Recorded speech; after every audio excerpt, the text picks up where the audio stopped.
जोरदार कट्टल ध्वनि के साथ स्वागत कीजिए माननीय प्रधानमंत्री, परम आदरणीय प्रधानमंत्री श्री नरेंद्र मोदी जी का। स्क्रीन पर जो ये वीडियो आप देख रहे हैं, इसमें खुद प्रधानमंत्री नरेंद्र मोदी भरे मंच पर भीड़ के आगे इस बुजुर्ग शख्स के पैर छूते आपको दिखाई देंगे। यहाँ तक कि जो बंगाल के नए सीएम हैं सुवेंदु अधिकारी तक इनके पैर छू रहे हैं। अब ये वीडियो जब से सोशल मीडिया पर वायरल हुआ है, सब सोच में पड़ गए हैं कि ये शख्स आखिर है कौन, क्यों प्रधानमंत्री मोदी इनके पैर छू रहे हैं। तो चलिए बिना किसी देरी के आपको विस्तार से बताते हैं कि ये पूरा मामला क्या है और ये शख्स कौन है। दरअसल कोलकाता के ब्रिगेड परेड ग्राउंड में जब बीजेपी सरकार के भव्य शपथ ग्रहण समारोह की शुरुआत होती है तो हर किसी की नजर मंच पर मौजूद बड़े नेताओं पर थी। लेकिन इसी दौरान एक ऐसा भावुक पल सामने आता है जिसने पूरे समारोह की दिशा बदल दी। इस पूरे समारोह में सबसे ज्यादा चर्चा किसी मुख्यमंत्री या मंत्री की नहीं, बल्कि एक 98 साल के बुजुर्ग की होने लगी। प्रधानमंत्री नरेंद्र मोदी मंच पर पहुंचते हैं, सामने 98 वर्षीय बुजुर्ग बैठे थे। पीएम ने पहले उन्हें गले लगाया, फिर उनके पैर छुए और काफी देर तक उनसे लिपटकर खड़े रहे। मंच पर मौजूद लोग भावुक हो गए, कैमरे उसी चेहरे पर टिक गए और पूरे देश में सवाल उठने लगा कि आखिर वो बुजुर्ग कौन है जिनके सामने प्रधानमंत्री मोदी भी झुक गए और उनके पैर तक छूने लगे। दरअसल प्रधानमंत्री नरेंद्र मोदी ने जिस बुजुर्ग नेता का मंच पर सम्मान किया, उनका नाम है माखनलाल सरकार। पश्चिम बंगाल में बीजेपी और राष्ट्रवादी विचारधारा की जड़ों को मजबूत करने वाले सबसे पुराने और समर्पित कार्यकर्ताओं में उनका नाम लिया जाता है।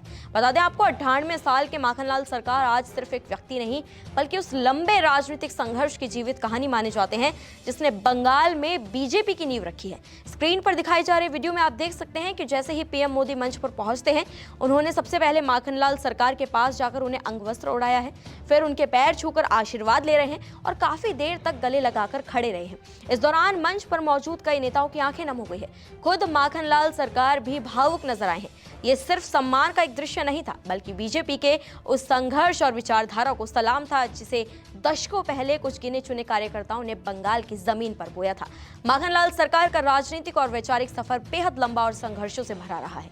बताया यह जाता है कि वो करीब 1945 से राष्ट्रीय स्वयंसेवक संघ यानी आरएसएस से जुड़े हुए हैं। आजादी के बाद जब देश में राष्ट्रवादी राजनीति अपनी जगह बनाने की कोशिश कर रही थी, तब माखनलाल सरकार बंगाल में उसी विचारधारा को गांव-गांव तक पहुंचाने में लगे हुए थे। साल 1952 में जब डॉक्टर श्यामा प्रसाद मुखर्जी ने कश्मीर में तिरंगा फहराने का ऐतिहासिक आंदोलन शुरू किया था, तब माखनलाल सरकार भी उनके साथ मौजूद थे। इसी आंदोलन के दौरान उन्हें गिरफ्तार भी किया गया था। यानी जिस दौर में राष्ट्रवादी राजनीति बंगाल में बेहद लिमिटेड थी, उस दौर में माखनलाल सरकार जमीन पर संघर्ष कर रहे थे। 1980 में बीजेपी के गठन के बाद पार्टी ने उन्हें पश्चिम दिनाजपुर, जलपाईगुड़ी और दार्जिलिंग जिलों का संगठनात्मक समन्वयक यानी कोऑर्डिनेटर बनाया। कहा जाता है कि केवल 1 साल के भीतर उन्होंने करीब 10,000 नए सदस्यों को पार्टी से जोड़ने में बड़ी भूमिका निभाई है। यही नहीं, 1981 से लगातार 7 वर्षों तक वो जिला अध्यक्ष रहे हैं। उस समय ये एक असाधारण उपलब्धि मानी जाती थी, क्योंकि आमतौर पर किसी नेता को इतने लंबे समय तक एक ही संगठनात्मक जिम्मेदारी नहीं मिलती थी। माखनलाल सरकार सिर्फ संगठन करता ही नहीं, बल्कि कई ऐतिहासिक घटनाओं के गवाह भी रह चुके हैं। राम मंदिर आंदोलन से लेकर मंदिर निर्माण तक की पूरी यात्रा उन्होंने अपनी आंखों से देखी। यहाँ तक कि शिला पूजन उनके घर के आंगन में हुआ था। परिवार के लोग आज भी उन यादों को गर्व और भावुकता के साथ शेयर करते हैं। बताया जा रहा है कि शपथ ग्रहण समारोह से एक दिन पहले ही पार्टी की ओर से निर्देश आया था कि माखनलाल सरकार को कार्यक्रम में विशेष रूप से मौजूद रहना है। इसके बाद उनका छोटा बेटा उन्हें लेकर कोलकाता पहुंचा। सुबह से ही उनकी पत्नी पुतुल सरकार और बेटा मणिक सरकार टीवी के सामने बैठे हुए थे। जैसे ही उन्होंने टीवी पर प्रधानमंत्री मोदी को माखनलाल सरकार के पैर छूते और गले लगाते देखा, परिवार की आंखें भर आई। परिवार ने भावुक होकर ये कहा कि बाबा जी ने जिस संघर्ष की शुरुआत की थी, जिन आदर्शों के लिए पूरी जिंदगी काम किया था, आज उसी विचारधारा को सत्ता तक पहुंचते उन्होंने अपनी आंखों से देखा है। दरअसल पश्चिम बंगाल में बीजेपी की जीत सिर्फ एक चुनावी जीत नहीं मानी जा रही है, बल्कि पार्टी इसे वैचारिक संघर्ष की बड़ी सफलता के तौर पर पेश कर रही है।